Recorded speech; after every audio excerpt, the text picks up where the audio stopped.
Hello friends. हम लोग कर रहे थे हिस्ट्री की घटना चक्र और हम लोग उसमें स्टार्ट किए थे शताब्दी ईसा पूर्व में भारत की जो दशा थी वो हम लोगों ने स्टार्ट किया था। तो अब हम लोग उसकी जो राजनीतिक दशा थी उस पे बेस्ड जो एमसीक्यूज हैं हमने 40 तक कवर कर लिए थे। अब 41 से हम लोग स्टार्ट करेंगे। तो स्टार्ट करते हैं हम लोग 41 नंबर क्वेश्चन। मालवा क्षेत्र पर मगध की सत्ता पर विस्तार निम्नलिखित में किसके शासनकाल में हुआ था। तो मालवा क्षेत्र पर मगध की जो सत्ता है उस पर विस्तार किसके द्वारा हुआ था, तो वो शिशुनाग के द्वारा किया गया था। तो इसका आंसर हो जाएगा डी। नेक्स्ट क्वेश्चन है, मगध में नंद वंश का संस्थापक कौन था। तो कौन था? महापद्म नंद। इसका आंसर हो जाएगा ए। नंद वंश की स्थापना किसने किया था? महापद्म नंद ने। मगध का कौन सा सम्राट अप्रोच परशुराम के नाम से जाना जाता है। तो वो थे हमारे महापद्मनंद। इसका आंसर हो जाएगा डी। नेक्स्ट क्वेश्चन है हमारा, नंद वंश के पश्चात मगध पर किस राजवंश ने शासन किया था। तो नंद वंश के बाद में आया था मौर्य वंश। तो इसका आंसर हो जाएगा ए। नेक्स्ट क्वेश्चन है हमारा, राजा नंद का उल्लेख करने वाला अभिलेखी प्रमाण है। तो कौन है? खारवेल का हाथी गुफा गुम्फा अभिलेख। इसका आंसर ए हो जाएगा। जो नंद वंश का उल्लेख है किसमें? जो खारवेल का हाथी गुम्फा अभिलेख है उसमें उल्लेख है। नेक्स्ट क्वेश्चन है, निम्नलिखित में से मगध राजवंशों को कालानुक्रम व्यवस्थित कीजिए। तो कालानुक्रम के अनुसार इसे लगाना है। तो सबसे पहले कौन सा आ जाएगा?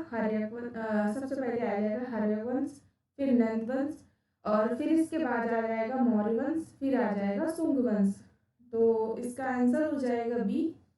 हर्यवंश, नंद वंश, शुंग वंश, हर्यवंश, नंद वंश और मौर्य वंश, फिर शुंग वंश। तो इसका आंसर बी हो जाएगा। नेक्स्ट क्वेश्चन है,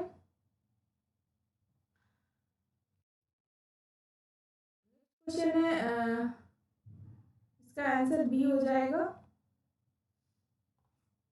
गौतम बुद्ध के समय पर प्रसिद्ध वैद्य जीवक किसके दरबार में संबंधित था। तो जो गौतम बुद्ध का जो समय था उस टाइम पे एक वैद्य थे जीवक, वो किसके दरबार में रहते थे। तो वो थे बिंबिसार। तो इसका आंसर ए हो जाएगा।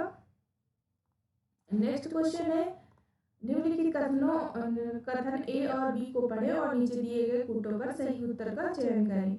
विश्व के सभी भागों पर ईसवी पूर्व छठी शताब्दी एक महान धार्मिक उथल पुथल का काल था और वैदिक धर्म बहुत ही जटिल हो चुका था। तो इसमें पूछा गया है कि सही उत्तर का चयन कीजिए। तो ये इसमें केवल बी राइट हो जाएगा। इसका हो जाएगा ए और बी सही है। तो विश्व के सभी भागों में ईसवी पूर्व में छठी शताब्दी का एक महान धार्मिक उथल पुथल का काल। तो यहाँ पे बहुत उथल पुथल हुई थी धर्म का नाम पर, और जो वैदिक धर्म था वो बहुत जटिल हो चुका था। तो इसका आंसर बी हो जाएगा। नेक्स्ट क्वेश्चन है हमारा, कालपी नगर किस नदी के तट पर स्थित है। तो कालपी किसमें है? यमुना नदी के तट पर। तो इसका आंसर बी हो जाएगा। नेक्स्ट क्वेश्चन है, कुरु की राजधानी, पंचाल की राजधानी, कोसर की राजधानी और वत्स की राजधानी क्या है। तो कुरु की राजधानी हो जाएगी इंद्रप्रस्थ, पंचाल की राजधानी हो जाएगी अहिछत्र, और ये कौशल की राजधानी हो जाएगी हमारी साकेत, और वत्स की राजधानी हो जाएगी कौशाम्बी। तो इसका आंसर हो जाएगा बी। नेक्स्ट क्वेश्चन है, मत्स्य की राजधानी क्या है, और कुरु की राजधानी क्या है, और शूरसेन की राजधानी क्या है, और अश्मक की राजधानी क्या है। तो हम लोग अश्मक की राजधानी होती है पाटली या कोटन, और मत्स्य की राजधानी होती है विराटनगर, कुरु की राजधानी होती है इंद्रप्रस्थ, और शूरसेन की राजधानी होती है ये मथुरा। तो इसका आंसर हो जाएगा सी। नेक्स्ट क्वेश्चन है, निम्नलिखित में से कौन सा एक सही सुमेलित नहीं है। तो कंबोज की राजधानी हाटक ये सही है, अस्मक की राजधानी पोटली या पोटन ये सही है, सूरसेन की राजधानी कौशाम्बी सूरसेन की राजधानी कौशाम्बी नहीं होती, सूरसेन की राजधानी मथुरा। इसका आंसर हो जाएगा सी। नेक्स्ट क्वेश्चन है, वर्तमान उत्तर प्रदेश में भारत के प्राचीनतम 16 महाजनपद में कुल कितने महाजनपद थे? तो उत्तर प्रदेश में टोटल जनपद कितने थे? वो थे 8। तो इसका आंसर हो जाएगा सी। नेक्स्ट क्वेश्चन है,